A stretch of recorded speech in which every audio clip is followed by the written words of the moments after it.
બોરસદથી વાસદ ચોકડી પાસે નજીક પૂરપાટે ઝડપે આવતી ટ્રકે 6 થી વધુ વાહનોને લીધા અડફેટે. બોરસદની વાસદ ચોકડી નજીક પૂરપાટ ઝડપે આવતી ટ્રકે 6 થી વધુ વાહનોને અડફેટમાં લીધા.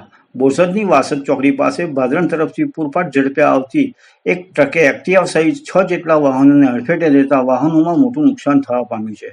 ટ્રક ચાલક વાહન મૂકી ફરાર થઈ ગયો. મોટો ટ્રાફિક જામ થતાં પોલીસ ઘટના સ્થળે પહોંચી ટ્રાફિક નિયમિત કરવા વધુ તપાસ હાથ ધરાઈ છે. સદનસીબે કોઈ જાનહાનિ નહીં, પરંતુ 2 વ્યક્તિઓને નાની મોટી ઈજા ગ્રસ્ત થતા તેઓને સારવાર અર્થે હોસ્પિટલમાં ખસેડવામાં આવ્યા.